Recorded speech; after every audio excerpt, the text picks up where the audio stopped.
Hi and welcome to our Oasis Global Gathering. I'm Nathan Jones, I'm one of the two ministers of Oasis Church Waterloo, and it's great to have you with us this morning. Later on, Jill Rowe, who's the Ethos and Formation Director at Oasis and also part of the leadership team at Oasis Church Waterloo. Jill will be speaking to us in the third week of our Advent series. Jill will be looking at the Advent story through the lens of peace. So this morning, let's start by trying to bring a bit of peace.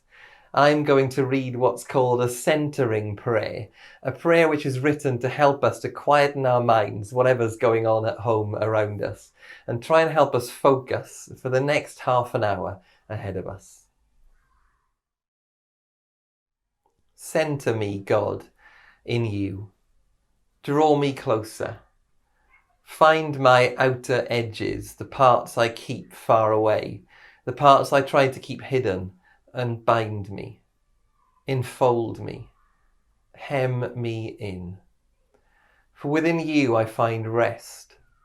While the world disquiets, concerns, unrests, alarms, within you I find shelter. Within you I find rest. Center me, my God, in you. Amen. So somehow we're less than 2 weeks away from Christmas. So here's a quick update on all our plans. Firstly, Oasis Church Bath have been running a really great Advent podcast series throughout December, which I really recommend. If you'd like to catch up with that, go to soundcloud.com/Oasis Church Bath, all one word. Tonight from 7 p.m, a few of us will be gathering, socially distanced and very safely, of course, in the Oasis Church Waterloo Auditorium to lead us in our annual Beer and Carols event. Usually those of us in Waterloo gather at the Three Stags, a local pub, to raise a glass and raise our voices together. This year, obviously, everything's a bit different, but we're running BYO Beer and Carols. Bring your own beer and carols. We'll be starting on Zoom at 7 p.m, and if you'd like to join us, you can sign up and receive the link at the address on the screen. We're hoping to raise £1,000 for Oasis tonight, so if you can't make it but would like to give, the address to do so is on the screen now. And then next Sunday, in addition to the global gathering in the morning, on this same Facebook page we'll be streaming our Carols by Candlelight service from 7 p.m.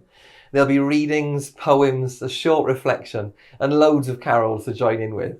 Also at Oasis Church Bath, next Sunday morning is their hybrid service, so you could watch from home or come along. If you'd like to come along, you'll need to sign up in advance, and details on all of this will be in the community news email. And there's also one more event next Sunday morning.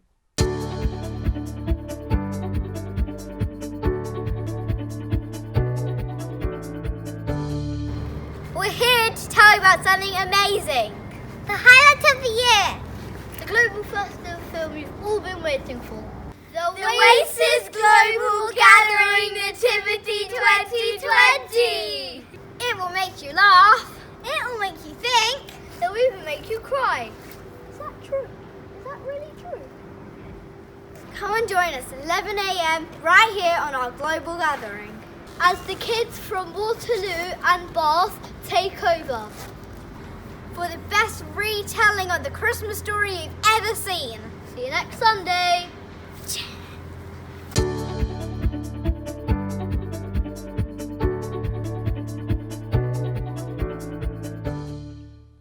So that's next Sunday's global gathering at 11 a.m. Don't miss it.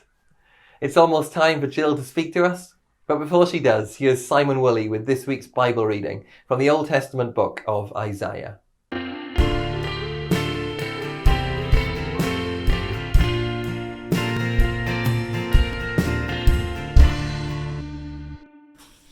Today's reading is from Isaiah chapter 9, verses 1 to 7.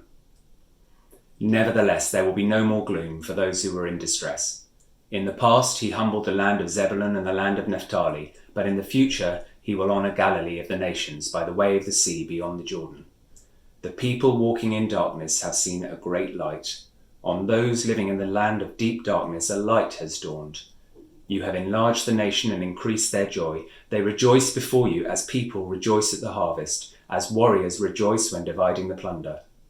For as in the day of Midian's defeat, You have shattered the yoke that burdens them, the bar across their shoulders, the rod of their oppressor. Every warrior's boot used in battle and every garment rolled in blood will be destined for burning, will be fuel for the fire. For to us a child is born, to us a son is given, and the government will be on his shoulders, and he will be called Wonderful Counselor, Mighty God, Everlasting Father, Prince of Peace. Of the greatness of his government and peace there will be no end. He will reign on David's throne and over his kingdom, establishing and upholding it with justice and righteousness from that time on and forever. The zeal of the Lord Almighty will accomplish this.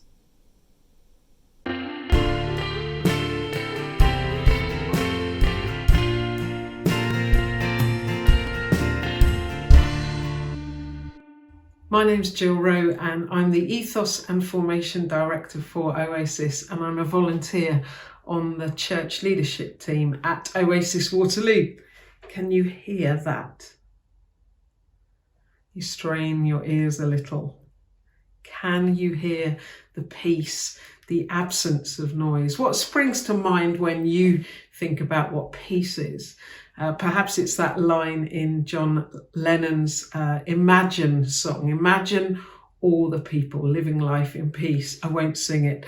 Or maybe it's the 5 minutes of silence that you wish your kids or your partner would give you. Or maybe it's what you think is missing every time you hear people mention Brexit. Or perhaps it's what you long for because you felt devoid of it for so long and you are exhausted by it. Peace. Talk of peace gets bandied around a lot at Christmas time. And this week it's the Advent theme that we're considering. Before we go any further though, I wonder if you can tell me what you think the connection is between these three things. Okay? Crab, sauce, and pine. Crab, sauce, and pine. Did you guess it? The link or the connection is apple, pineapple, crab apple, applesauce. You can have that for Christmas Day. To get to that answer, you had to think differently. Sometimes this thinking differently is called elastic thinking. It's when we have to think outside the box so that we might understand things differently. Peace is something that we need to think differently about too. For too long, it's been relegated to the realm of the impossible, unobtainable, and far too idealistic. But we can think differently about it, and we can shift our posture and our understanding. And when we do, peace becomes utterly available and very possible. Mother Teresa said, if we have no peace, it's because we've forgotten that we belong to each other. If we have no peace, it's because we've forgotten that we belong to each other. We heard in the reading that it was announced that Jesus was going to be the Prince of Peace. This title matters because these words were spoken forward or prophesied about a time when the people of God would be living under occupation.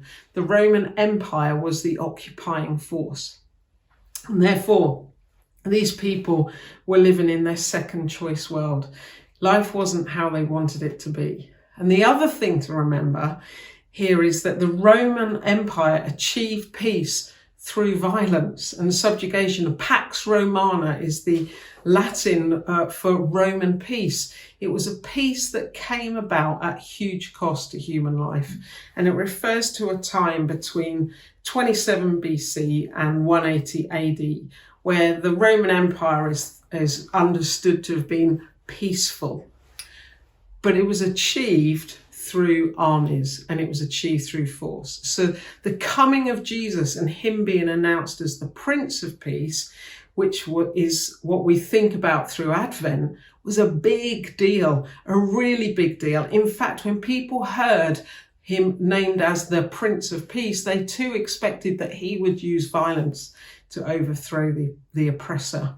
But this title of Prince of Peace was a declaration of something quite different. It was an announcement of a different kind of peace. peace that is given and peace that we are invited to bring to the world around us. So let's start with that peace that is given. In John's Gospel, as Jesus is nearing the end of his life, he says to his followers, "Peace I leave with you. My peace I give you. I do not give you as the world gives. Do not let your hearts be troubled and do not be afraid." Something's always struck me about these words, and in particular, Jesus telling his followers that the peace he gives isn't like that which the world gives. There's something different about it. It's unlike any other understanding or experience of peace. For you and me, there is one thing that we can all be confident of, and that is that life is not always straightforward. There are twists and turns and dead ends and challenges, and there are periods in life where we may feel empty, lost, or at least like we're trying to find our way in the dark. It's in these moments that peace can seem very elusive, like it's gone missing, or at least playing a damn good game of hide and seek. Life for some can be like a battleground where there's struggle and doubt and loss and anxiety. For others, we spend our lives running at full pelt, trying to track down a sense of peace or contentment. We might chase wealth or relationships or sex or power or drugs or success and fame and even busyness, all the things trying to discover peace, but only finding we're chasing ghosts. Time and time again, when we read the stories of Jesus, we discover him to be the bringer and giver of peace to people trapped in all of these things. And in each of these stories, we see Jesus connect with people with such love, looking at them in the eye and saying with his words and every fibre in his divine body, "You are enough. You are enough. There is no battle. There are no ghosts worth chasing. Look at the birds of the air. Look at the flowers in the fields. Can't you see you are enough? So my peace I give you. It isn't as the world gives. You are enough." And peace is also something that we're invited to bring. It's a way of life, a choice, a process that we're invited to participate in.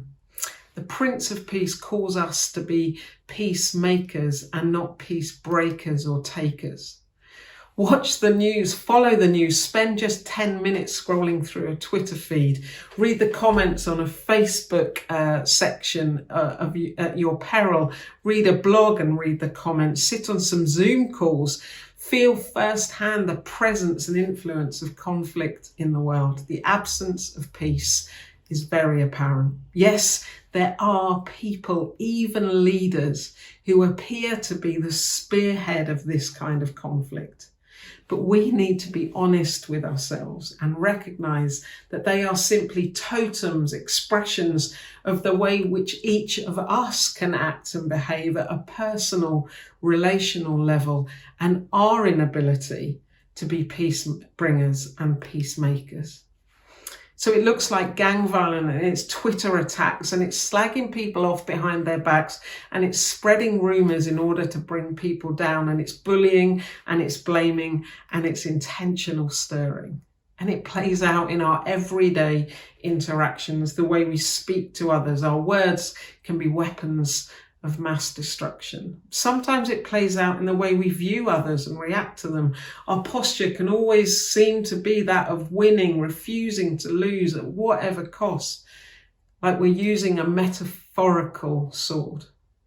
The other day, an incident unfolded on the street where I live. Right now, there's a lot of roadworks going on, which means that there isn't much on-road parking.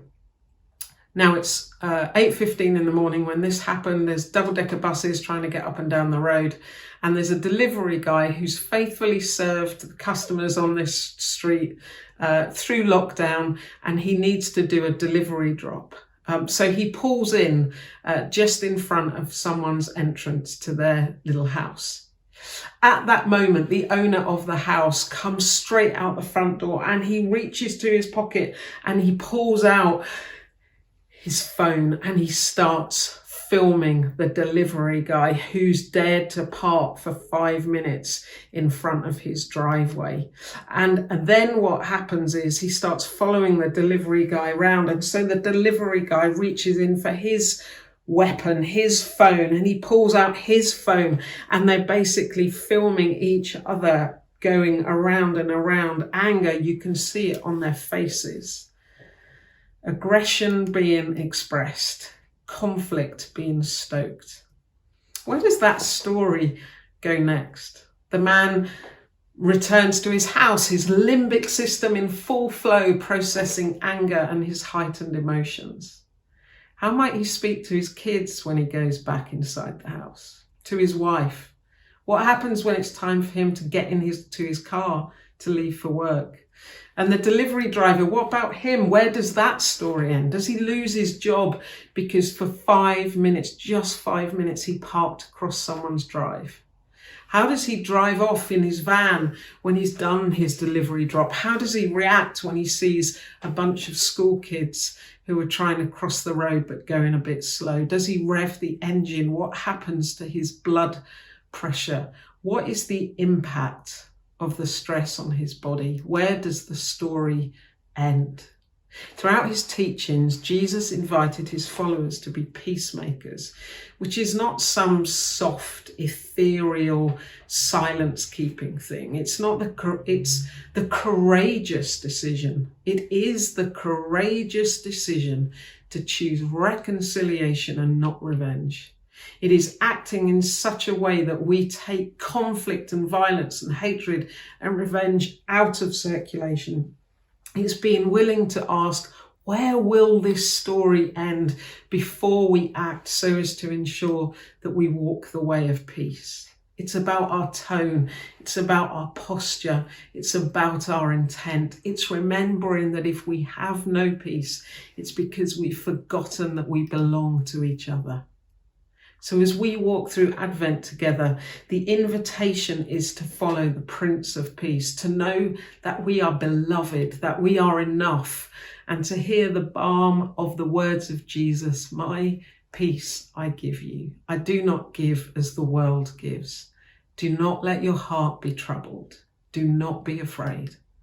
And to know that we belong to each other, and to respond to the invitation to think outside the box, to shun hatred and division and violence. And it's an invitation to stand with those for whom peace is missing and become bringers of peace ourselves.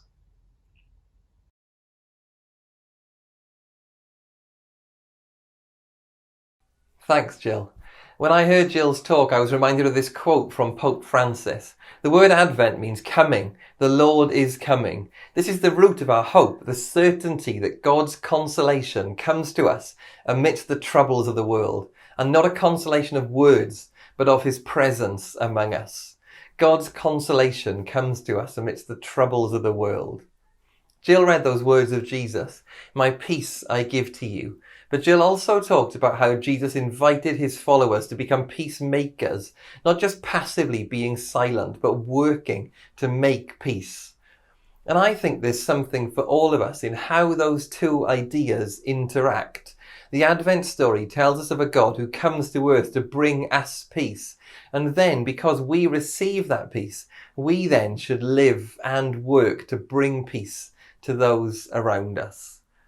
So as we end, let's listen to this music for a minute and let's think through our response to these two questions. My peace I give to you. Sometimes this feels very far away. What can you do this week to stop, to breathe, and to respond positively to this invitation?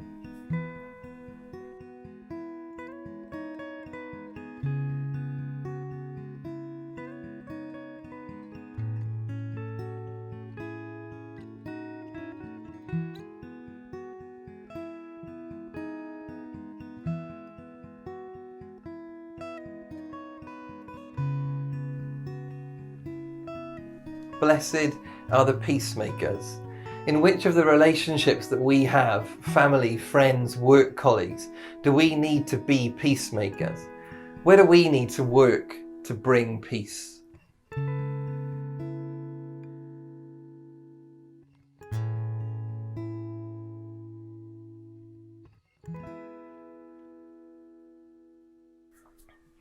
That's almost it for this morning. Thanks for being with us. We're going to end with Oh Holy Night, and if you get to the end of this and you'd like to hear it again, it's always a favourite at Beer and Carols. So see you at 7 p.m, and God bless you.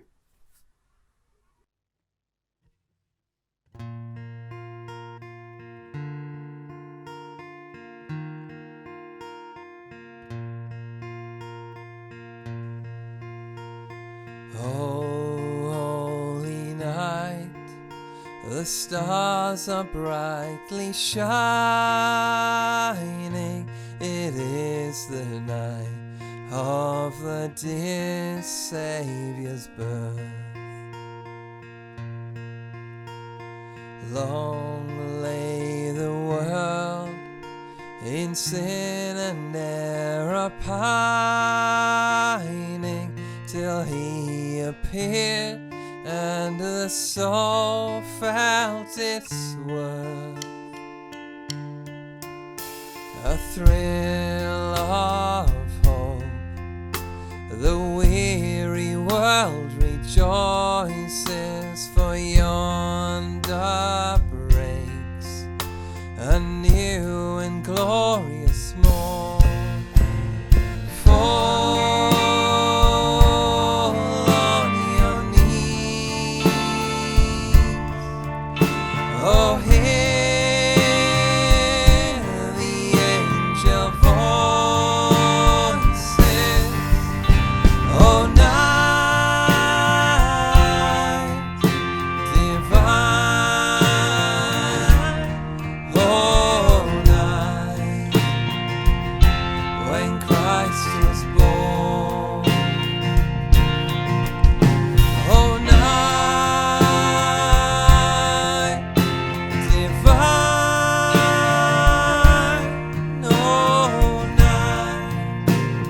oh night divine.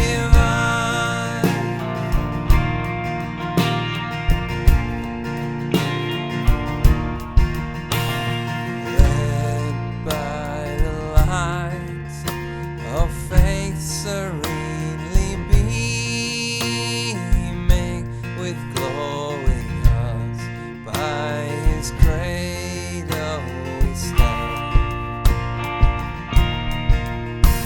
So led by light of a star sweetly gleaming, here came the wise men from Orient land. The King of Kings lay thus in lowly manger, in all our trials, born to be a friend. Fall on your knees, oh hear the angel voices, oh night divine, oh night when Christ was born, oh night divine,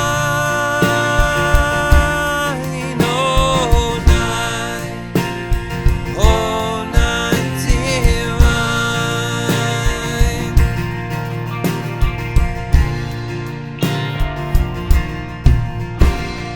Truly taught us to love one another. His law is love, and his gospel is peace. Chains shall he break, for the slave is our brother, and in his name all oppression shall cease.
oh night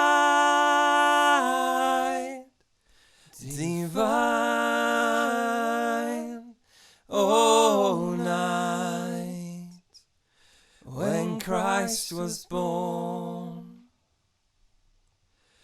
oh night